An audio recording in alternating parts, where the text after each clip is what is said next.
नमस्कार, मैं हूं साहिल कुमार। आर्यभट्ट टाइम्स देखना शुरू कर दिया है आपने। आपको क्या लगता है कि कितने ऐसे लोग हैं जिन्होंने शिक्षा व्यवस्था को सुधारने का प्रयास किया, शिक्षा को बढ़ावा देने का प्रयास किया और शिक्षा के व्यवस्था में इस समय जो स्थिति लचपच हुई है उसको सुधारने का प्रयास किया। आप हमारे सामने जिस अभिभावक को देख रहे होंगे, आपको थोड़ा सा अजीब लग रहा होगा, कौन है ये, क्यों आखिर जो है ये पोस्टर टांग कर और जो है ये बैनर लेकर इधर उधर भटक रहा है। परंतु जो उस व्यक्ति को आप अनदेखी नज़रों से देख रहे हैं, कुछ समय बाद हमारी बातों को सुनने के बाद उस व्यक्ति के लिए आपके मन में सम्मान बढ़ जाएगा। आपको बता दें कि यह व्यक्ति जो है ऑल इंडिया अभिभावक संघ छात्र स्वाभिमान पदयात्रा को लेकर जो है कैमूर से आज पटना पहुँचे हैं। आपको बता दें कि इनका लक्ष्य जो है संपूर्ण भारतवर्ष में घूम घूम कर और शिक्षा व्यवस्था की जो स्थिति लचपच हो गई है, खराब हो गई है, उसको सुधारने का प्रयास करना है। सबसे पहले आपको बता दूं कि इनका जो नारा है उस नारे को देखिए। राष्ट्रपति का बेटा हो या सिपाही का बेटा हो, सीएम का हो या डीएम का हो या मजदूर का बेटा हो, सबको एक समान शिक्षा मिलनी चाहिए। आपको बता दें कि जो नेतागण और जो बड़े बड़े लोग इस बात का हवाला देते हैं कि सरकारी विद्यालय में जाइए, हमने वहाँ की व्यवस्था बहुत अच्छी बनाई है, उनके खुद के बच्चे जो है बड़े बड़े इंस्टीट्यूशन में, प्राइवेट संस्थान में पढ़ते हैं, चाहे वो अभिनेता के हो या नेता के हो तथा तमाम लोग के। और सरकारी स्कूलों की व्यवस्था खराब हो रही है, शिक्षा की व्यवस्था खराब हो रही है। ये व्यक्ति जो कि अभी पूरे भारत के लिए यात्रा करने निकला है, हम इनसे जानते हैं कि आखिर क्या कुछ सपना है इनका, क्या चाहते हैं। सबसे पहले तो मैं स्वागत करूंगा आपका और नाम जानूंगा। सबसे पहले आपको बहुत बहुत धन्यवाद जो आपने इस शिक्षा की ज्योति को, मुहिम को आगे अपने चैनल पे दिखाने का प्रयास किया। आपका बहुत बहुत साधुवाद, धन्यवाद। और मेरा नाम दीपक गुप्ता है और मैं कैमूर के मोहनिया से चल के पटना आया हूँ। अच्छा, आखिर क्यों जो है आज आप एक युवक हैं, नौजवान, आपकी उम्र 25 से 20 के बीच में दिख रही है, एक नौजवान युवक को अपने पूरे शरीर पर जो है पोस्टर लगाकर पूरे बिहार में घूमने का और पूरे भारत में घूमने का जरूरत क्या पड़ गया? क्या आपको लगता है कि समाज में किस चीज़ की जो है आवश्यकता है जो समाज के लोग जागरूक नहीं हो रहे हैं? समाज के लोग जागरूक थोड़ा बहुत हो रहे हैं। कुछ लोग हैं सामाजिक लोग जो जागरूक हैं, कुछ ऐसे भी लोग हैं जो शिक्षा के अभाव में जागरूक नहीं है, जो शिक्षा की ताकत को नहीं समझ पा रहे हैं। उनको जागृत करने के लिए, उनको सोए हुए जगाने के लिए, सोए हुए समाज को जगाने के लिए हम पैदल निकले हुए हैं। और शिक्षा की क्या विशेषता है, शिक्षा से वो एक अपनी पीढ़ी को किस प्रकार से आगे ले जा सकते हैं, अपनी नई नई पीढ़ी को अपने जो जिस हालात में है, जिस गुजर बसर में है, जो उनकी वंचित शोषित समाज से हैं, वो शिक्षा से जब ग्रहण करेंगे तभी उनका आगे का विकास होगा, तभी वो आगे जाके सफल व्यक्ति बन पाएंगे। और शिक्षा की अहमियत क्या है उनको बताने के लिए यह काम है। तो हालांकि हमारे समाज, हमारे क्षेत्र में हर जगह भारत में, संपूर्ण भारत में स्कूल, कॉलेज, यूनिवर्सिटी है, सबको शिक्षा मिल रही है। लेकिन हमारा मांग है कि शिक्षा तो मिल रही है लेकिन गुणवत्तापूर्ण शिक्षा नहीं मिल रही है। जिस ढंग से शिक्षा देनी चाहिए ताकि उसका बच्चे का एकदम आधुनिक ढंग से शिक्षा देनी चाहिए और शिक्षा के नाम पर उन विद्यार्थियों का जीवन बर्बाद नहीं करना चाहिए। कि डिग्री कह सकते हैं कि एक डिग्री दे देते हैं कि हाँ डिग्री है, ले जाओ और आप शिक्षा ग्रहण कर लिए। सर्व शिक्षा अभियान के तहत सबको शिक्षा मिल रही है, किसी को शिक्षा ऐसी बात नहीं है कि नहीं मिल रही है। लेकिन मेरी मांग है कि उस विद्यालय को, उस कॉलेज को, उस यूनिवर्सिटी को इस प्रकार से आधुनिक बनाया जाए, जिस दौर में हम लोग चल रहे हैं उस दौर से बनाया जाए, उस दौर से शिक्षा दी जाए। जो ट्रेंड शिक्षक नहीं है उनको फिर से ट्रेनिंग पे खर्च करके उनको बेहतर ट्रेनिंग देकर बेहतर शिक्षा के लिए प्रेरणा दी जाए ताकि सबको एक समान शिक्षा मिले और शिक्षा माफियाओं का हस्तक्षेप ना हो। और स्कूल, सरकारी कॉलेज, स्कूल, यूनिवर्सिटी को बढ़ावा दिया जाए और एक प्राइवेट स्कूलों पे एक नियंत्रण रखा जाए कि लूटपाट बंद करे और एक निश्चित मापदंड हो कि अपना।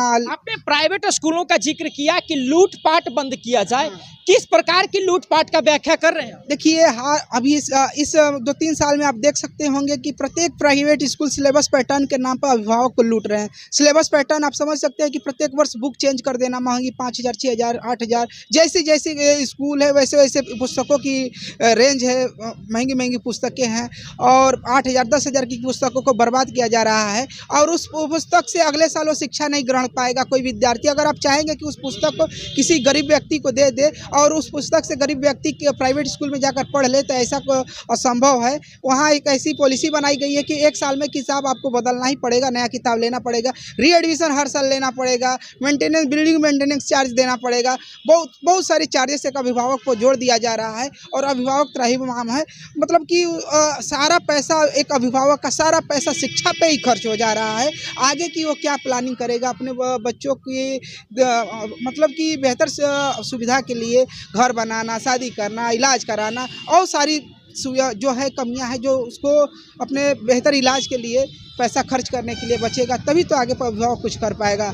आपको क्या लगा कि अभी शिक्षा पाने में, गुणवत्तापूर्ण शिक्षा पाने में वंचित रह गए हैं, इसके कारण जो है आप अब इस यात्रा को कर रहे हैं? देखिए, हम जिस स्कूल में पढ़ के आए हैं अभी उसका हालात बहुत ख़राब है। कुछ स्कूलों के नाम बताइए। जैसे कि मैं कैमूर के मोहनिया में उर्दू मध्य विद्यालय में पढ़ा हूँ।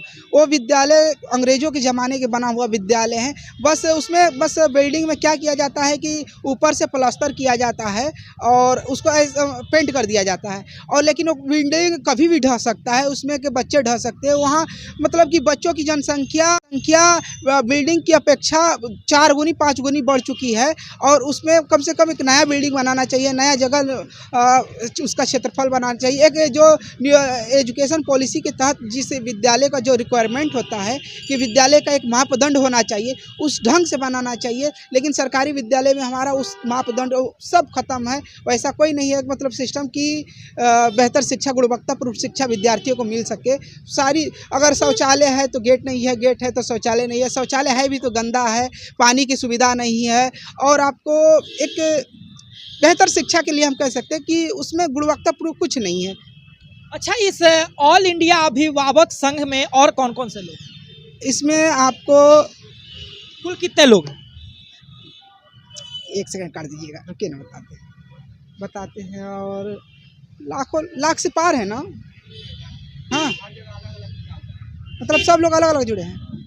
देखिए, इस ऑल इंडिया अभिभावक संघ में बहुत सारे लोग अलग अलग जगह से जुड़े हुए हैं, और एक अनुमान नहीं है क्योंकि हम अनुमानित नहीं लगा सकते। भाई, मैं एक बात बताता हूँ, आप जगह पे जगह घूम रहे हैं, आपको खाने पीने की खर्च भी आती होगी, जाने की खर्च, ये खर्च कौन उठाता है? देखिए, जो अभिभावक इस चीज़ से पीड़ित है, जो समझते हैं कि मांग जायज़ है, अच्छा मांग है, वो अभिभावक हमको खुश होकर अपने घर ले जाते हैं कि एक युवा आया है जो शिक्षा, स्वास्थ्य की बात कर रहा है, शिक्षा की बात कर रहा है, हमारे बच्चों की बात कर रहा है। वो सम्मानपूर्वक अपने घर ले जाते हैं, खाना खिलाते हैं, रहने के लिए व्यवस्था करते हैं, और बहुत ही काफ़ी अच्छा लगता है। कुछ मतलब कि सारी सुविधाएं हमको मिलती रहती है। आज हम पटना में भी हमको बहुत सारे अभिभावक मिले हैं कि आप मेरे यहाँ रुकिए, तो हम लोग मतलब कि इस प्रकार से कोई भावना नहीं है, किसी प्रकार का कष्ट नहीं है। अच्छा, एक और बात जो है, बहुत सारे लोग आते हैं जो कि समाज में सुधार की बात करते हैं, समाज में बदलाव की बात करते हैं, बाद में वही बदल जाते हैं। तो क्या ये मुहिम आपका जो है केवल और केवल खुद को पॉपुलैरिटी देना है या सही में समाज को सुधारना है? ऐसी तो कोई बात नहीं है पॉपुलैरिटी। देखिए, कुछ लोग सोचते हैं कि पॉपुलर होने के लिए कुछ काम किया जाता है, लेकिन आप एक देख सकते हैं कि इसमें कोई पॉपुलैरिटी की बात नहीं है। जो विद्यार्थी अगर ऐसी मांग करेगा तो उसके ऊपर FIR हो जाएगा। हालांकि मेरे ऊपर FIR है और नहीं हम सरकारी जॉब कर पाएंगे, आप जानते ही हैं। मतलब किस मांग को लेकर आपके ऊपर FIR? हाल ही में हमने चलाया था कि प्राइवेट स्कूल हर साल पुस्तक बदल रहे हैं, री एडमिशन मेंटेनेंस चार्ज के नाम पर अभिभावक को लूट रहे हैं, तो एक शिक्षा माफियाओं द्वारा मेरे ऊपर 420 का FIR कर दिया गया। और हालांकि हम लड़ रहे हैं न्याय पाने के लिए, न्याय कानूनी प्रक्रिया है और उसमें बहुत काफ़ी समय लग रहा है, और हम उस न्याय की प्रक्रिया से गुजर रहे हैं। हालांकि न्याय मिलेगा, थोड़ा सा लेट मिलेगा, उसमें भी कमियां हैं।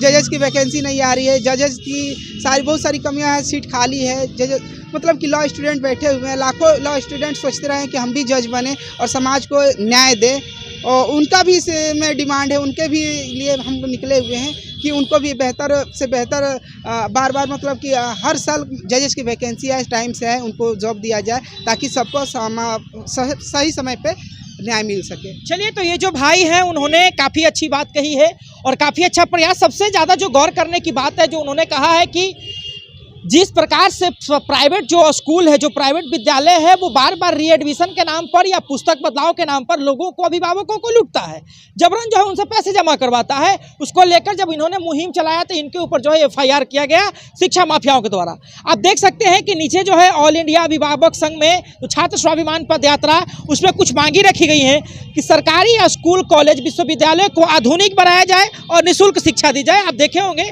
कि बहुत सारे ऐसे स्कूल, कॉलेज है जिनकी स्थिति जो है बद से बदतर है, वहाँ पे कोई भी आधुनिक तकनीक का इस्तेमाल नहीं किया जाता। और देखें, GDP का 10वां हिस्सा शिक्षा पर खर्च हो, एक देश एक शिक्षा बोर्ड और एक ही प्रकार का पाठ्यक्रम हो, उसके अलावा जो है सरकारी स्कूल, कॉलेज, विश्वविद्यालय में खेल को बढ़ावा दिया जाए, प्रतियोगी परीक्षा को एक निश्चित समय सीमा पर परीक्षा लिया जाए और बहाल किया जाए, शिक्षक और विद्यार्थियों के बीच किसी भी शिक्षा माफिया का हस्तक्षेप न हो।